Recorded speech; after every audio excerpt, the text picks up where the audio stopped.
Today, I'm going to give you practical changes that you can make right now to start balancing your hormones and living a hormone balancing life.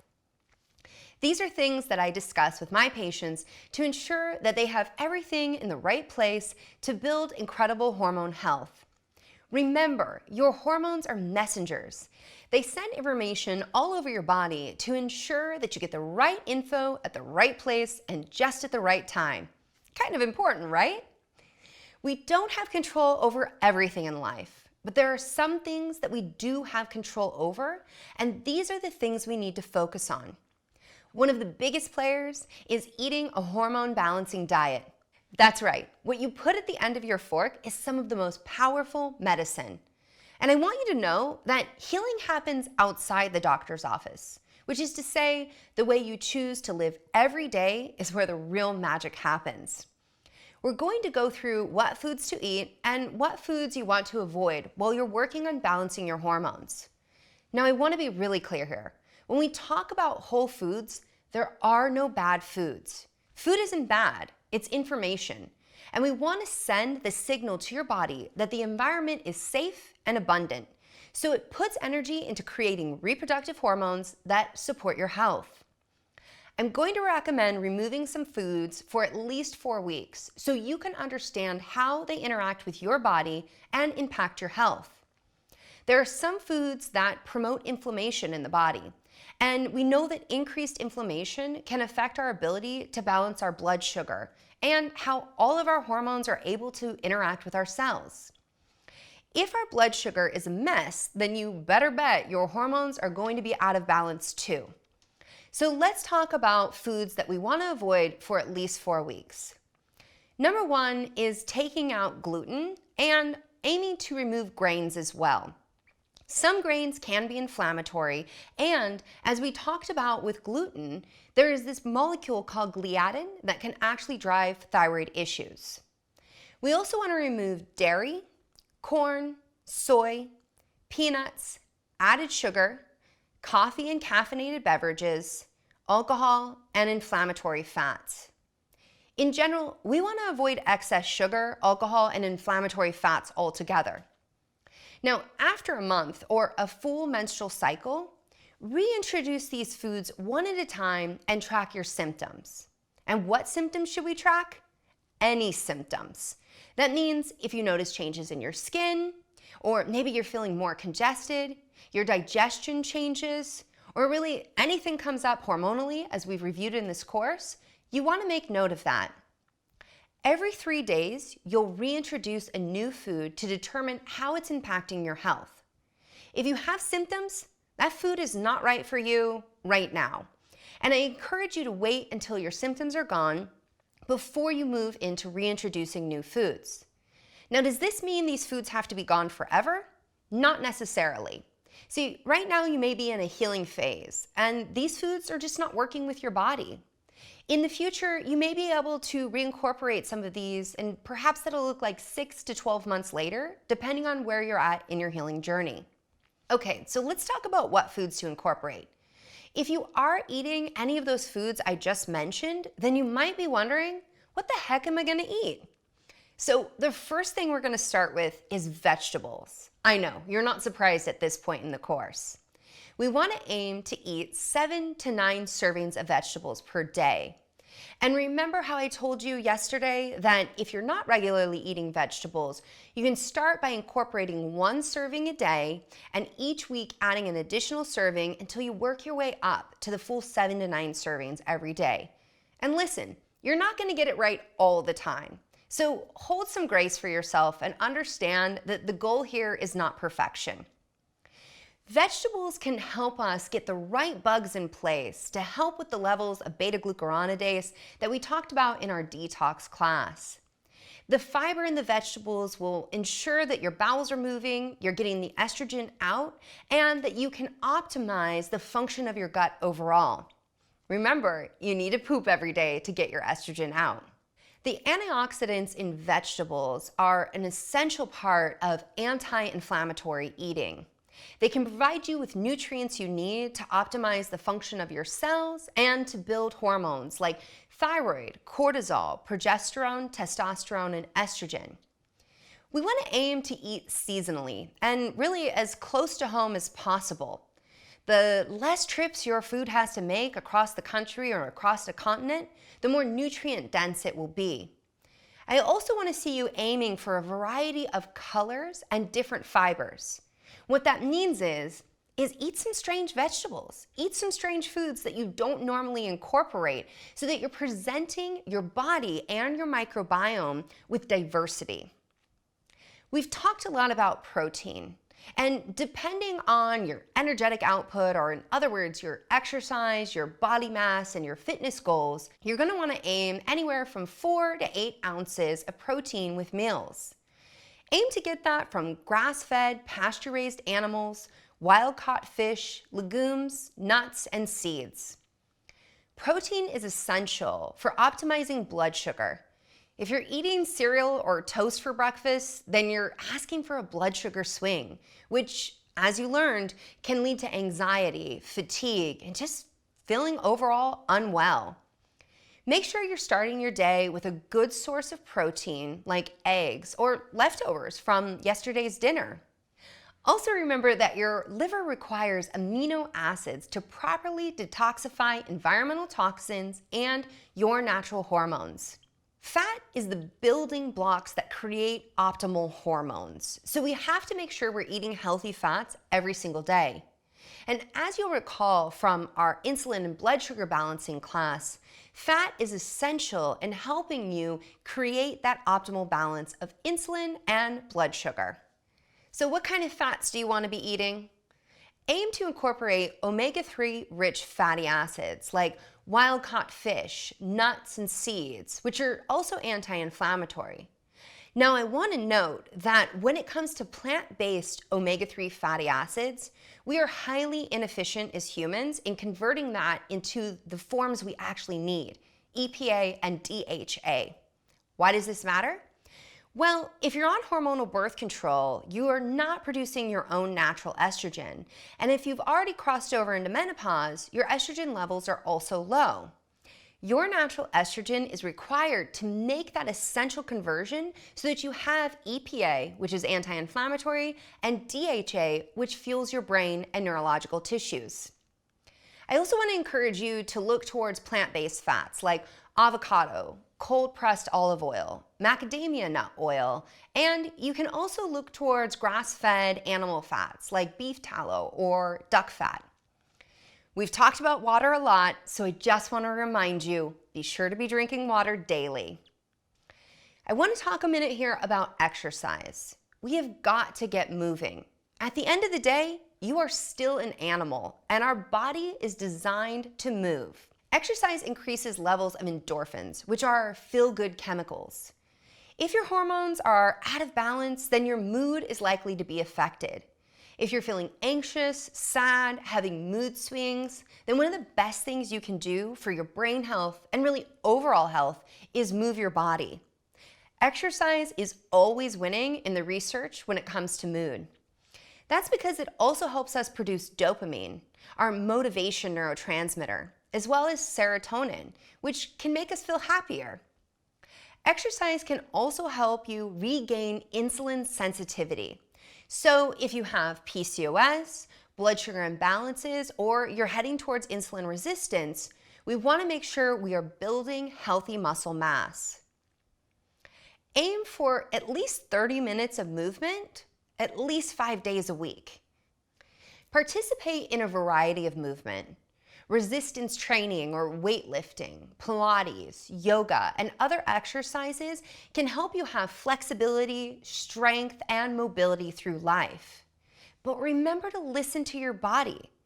Your exercise needs and tolerance will change throughout your menstrual cycle and are impacted by your hormones. If you're feeling really tired, then stick to walking or restorative yoga. Often people who are going all day and really A-type personalities, or anyone that we call a ball of stress, tend to gravitate towards stressful exercise. If your life is stress, the way you eat is stressful, and then the way you move is stressful, all you've got is stress. So match your exercise to where you're currently at in life. And there is no reason to try to keep up with your friends, your families, or your neighbors. Did you know that women are synced to the cosmic universe? Yep, that's right. Our bodies are actually in tune with nature and the moon. All humans are synced up to the light and dark cycles of nature. This is called our circadian rhythm, and it's what makes us sleepy at night and awake during the day. But women's menstrual cycles are actually synced to the moon. Pretty cool, right? Now, back in the 1960s and 70s, it was discovered that light exposure can actually affect a woman's ovulation. That was well before we were inundated with LED lighting and electronics like tablets and phones, and all of this light that has thrown off our internal sensors. In 2001, the monthly notices of the Royal Astronomical Society reported that 2/3 of the United States population and more than 1/2 of the European population have already lost the ability to see the Milky Way with the naked eye. Let that sink in, especially if you're a gal with irregular cycles, a family history of breast cancer, or you have other factors that put you at increased risk for developing breast cancer. Artificial light exposure at night affects your menstrual cycle, can influence ovulation, and is correlated with an increased risk of breast cancer. And we are living in one of the most light-polluted times in history. So much so that most of us can't even see the stars from where we live. Now, despite knowing all of that, many of us are still in sync with the moon. I want to talk you through this really cool phenomenon that's been observed by midwives and medicine women for ages. And that is, some of us get our period with the full moon, and some of us get our period with the new moon. Now, if you get your period with the full moon, this is what's known as the red moon goddess, whereas bleeding with the white moon is thought to be more common and is called the white moon goddess. Now, there's a myth that if you're healthy, then your period should ideally fall on the new moon only. But I dug into the old textbooks on this, and here's what I found. How your cycle is synced to the moon actually has a lot to do with your greater purpose here on this planet. What you are currently feeding with your energy and your intention can have an impact on your cycle. Your purpose and life work may actually contribute to whether you cycle with the new moon or the full moon. So let's break this down a little bit further. If you get your period on the full moon, this is known as the red moon goddess and is often a medicine woman, shaman, healer, priestess, or in other words, she's here to do some big work. Translated to modern day, these are our doctors, nurses, CEOs, activists, artists, and all-around movers and shakers. These women tend to focus their period powers and energy outward into the world during their period. Turns out that should be cycling with the new moon isn't right. In my opinion, it's a bit silly to think the only thing we're in sync with in the universe is the single moon we see. Now, let's talk about if you get your period with the new moon. This is thought to coincide with a more fertile cycle, aka ready to make a baby. Think about that. Being in a cave, the full moon's waking you up, what else are you gonna do? When light enters your eyes and hits the pineal gland in your brain, it triggers your body to degrade or break down melatonin, and you wake up. This is why some women have trouble sleeping leading up to and during the full moon. All that extra light shining down is also why the earth is considered most fertile during that full moon time. So if you're having your period with the new moon, you tend to ovulate with the full moon, which evolutionarily speaking, living in a cave, it's an optimal time for baby making. Now, I want you to understand there is no right way to cycle. The biggest thing is listening to your body and really supporting it and letting it do its thing. Sleep is the time where our body heals and repairs. We increase growth hormone, we clean up the brain from the day, and we improve our insulin sensitivity and testosterone levels. Sleep deprivation can actually impair your blood sugar balance and can lead to cortisol dysregulation, as we talked about in our adrenal class. Research has shown that women also need more sleep than men. Probably because we are designed to bring new life into this world. No big deal, right? You need to make sure that you're getting at least 7 to 9 hours of sleep per night and that you're waking feeling rested. If you wake feeling fatigued, it's a good time to make an appointment with your doctor and investigate why. Okay, so you might be thinking, yeah, I know I should be sleeping, but I can't. Revisit our previous classes where we talk about how hormones can impact your sleep cycle. But here are some tips to promote healthy melatonin production and bring down cortisol at night. I recommend that my patients go by candlelight at least once per week, starting when the sun goes down. I also encourage women to wear amber glasses consistently at least 2 hours before bed and anytime you're looking at electronics in the evening. These glasses block a certain frequency of light that breaks down melatonin. We also need to create relaxing bedtime rituals, such as sipping herbal tea, taking a bath, doing some light reading, stretching, and even meditating. We can also consider bringing in some herbal or supplement support, like a couple dropperfuls of an ashwagandha tincture and 50 to 150 milligrams of phosphatidylserine, which is an amino acid that brings down cortisol levels. Now, if you're not sleeping in a completely dark room, it's time to change that habit. You can purchase curtains at a local store or really anywhere online to help block the light you may be exposed to from street lights or other sources. And I hate to break it to you, but that scrolling through social media and texting needs to end at night. Keeping your room at a lower temperature, so for example, below 70 degrees Fahrenheit, has been shown to help promote restful sleep. You can also boost your melatonin naturally by taking 150 to 300 milligrams of magnesium and incorporating pineapple, cherries, bananas, and oranges into your diet. I'd also encourage you to look at melatonin supplementation, especially if you're a night shift worker. And I want to say thank you for the work that you do, because our society couldn't function if we didn't have people willing to stay up all night. So there's no shame here, but if that's true for you, rock those amber glasses and consider bringing in melatonin. Now let's talk about how to put your stress in check. Remember, stress is everywhere in our environment, and it's not necessarily a bad thing. However, stress that's not kept in check or a poor response to stress can be a very bad thing for our hormones. You heard me talking about adrenal health in pretty much this entire course. So I know you know by now how essential it is to support your adrenals to optimize all of your hormones. Here are some practices that I personally incorporate and that I prescribe to my patients. Number one is keeping a gratitude journal. It's actually simpler than it sounds. Each night, just write down 3 things you're grateful for and really feel that gratitude in your body.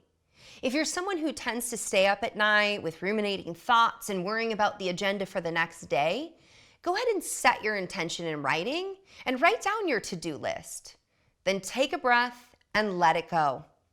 When you wake up in the morning, take 5 deep belly breaths to set that parasympathetic activity for the day, and then review your gratitude journal.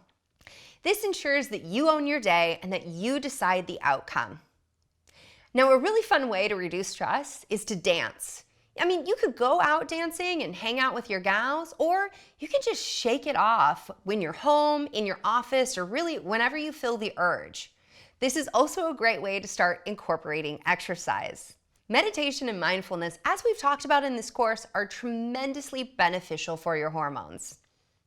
Don't forget that there's a lot of power in tracking your own data. Your period is the 5th vital sign after all. If you need reminding on what to track, go back to day 1 of this course. So with everything that you've learned in this course, I want to walk you through a sample day of how you can start to incorporate all of this into your life. Now, when you wake up first thing in the morning, if you're using the fertility awareness method, take your temperature before you do anything else. Then place your hands on your belly and take 5 deep breaths, really feeling your breath go all the way down to the depths of your lungs. Emphasize the exhale, which will help tonify the parasympathetic nervous system so you don't wake with that fight or flight feeling. Expose yourself to natural light to boost your cortisol and optimize adrenal function. If you can get your bare feet on the ground, even better. And I want to remind you that even if you can't see sunlight, if you open up those curtains, the light rays are there. Now, we talked earlier about journaling. This is a great time to read your journal and take 5 minutes to engage in some kind of relaxation activity. Maybe you go into a movement practice, you engage in prayer, breath work, yoga, or meditation. If you're looking for resources to help you here, check out the other commune courses. Now, this is a good time to start hydrating as well. Drinking 8 to 16 ounces of warm lemon water or a liver-supporting dandelion tea. Look at your calendar and see what day it is. Remember, we're going to track our cycle, but also look to the moon and where you're at with the moon cycle. Be prepared to take notes of the signs and symptoms your body is providing you and reference back to the quiz so you can troubleshoot what's going on in that day. After this, you're going to move into breakfast.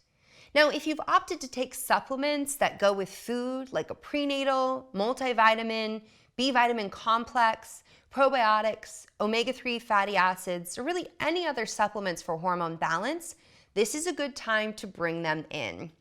When you step up to that morning plate, I want you to divide it in half. Let half of that plate be filled with vegetables. Then take the other half and divide it in half again. You'll have protein in one quarter and some form of carbohydrates in the other quadrant. In this way, you can really set your blood sugar right and ensure that you can reach that 7 to 9 servings of vegetables daily. A few hours after breakfast, you want to make sure that you're drinking water and consider a snack if you've been struggling with your blood sugar. It's also a good time to get up and move around if you have a sedentary job or lifestyle. As you come into lunch, focus on creating a balanced meal. If you work away from home, try to prep your food the day before. That way you're not reaching for any kind of grab-and-go snacks or any quick sugar fixes. If you need to take supplements to support your energy, like adaptogenic herbs, this is a good time to take it before you get into the later afternoon. Now, as we're moving into the afternoon, this may be a good time to remind yourself of what seeds you should be eating as part of your seed cycling routine. This can be incorporated as an afternoon snack, or you can bring it into dinner later in the evening. If you need a pick-me-up in the afternoon, opt for an herbal tea or maybe a mushroom-based elixir to give you a little more energy without crashing your hormones. And of course, drink more water. Depending on your physical activity for the day, it may be a good idea to incorporate 10 to 20 minutes of Pilates, yoga, swimming, walking, playing with your kids, weightlifting, high-intensity interval training, hula hooping, or really any exercise you enjoy. Well, I said we wanted to aim for 30 minutes every day. It doesn't have to happen all at once. So if you want to hit 10 minutes in the morning, 10 minutes in the later afternoon, and another 10 minutes before you go to bed, that works too. Now, when we come to dinner, we want to do a little check. Have I eaten enough veggies for the day?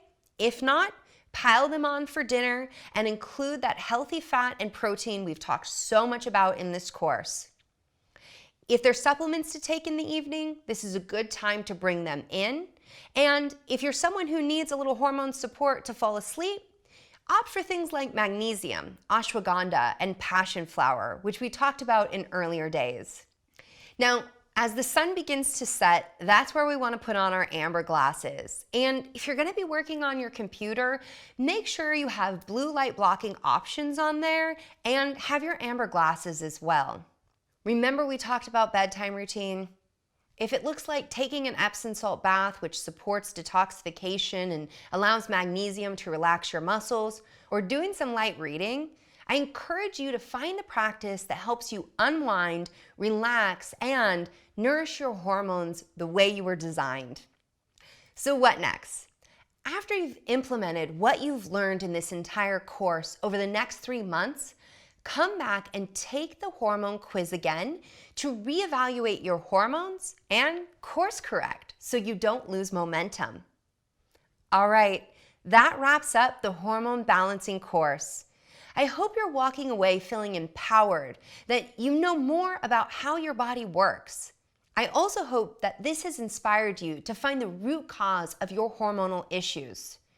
Talk to your doctor or find another doctor that's willing to have this discussion with you so you have a partner on this healing journey. It's so important that you build a healthcare team to support you through this process. Finding a naturopathic or functional medicine doctor who's open to doing the deep dive and partnering with you is a great starting place. I want you to know that you've got this. Using everything in this course, you can heal your body and you can heal your hormones. And for when life causes your hormones to get off track, this course is here for you so that you can troubleshoot your symptoms and course correct before the full hormonal chaos hits. Use the quiz provided in this course to decode those symptoms anytime they pop back up. I am so honored to be a part of your healing journey, and I cannot wait to hear the amazing transformations you create within the commune community. Thank you so much for being here with me.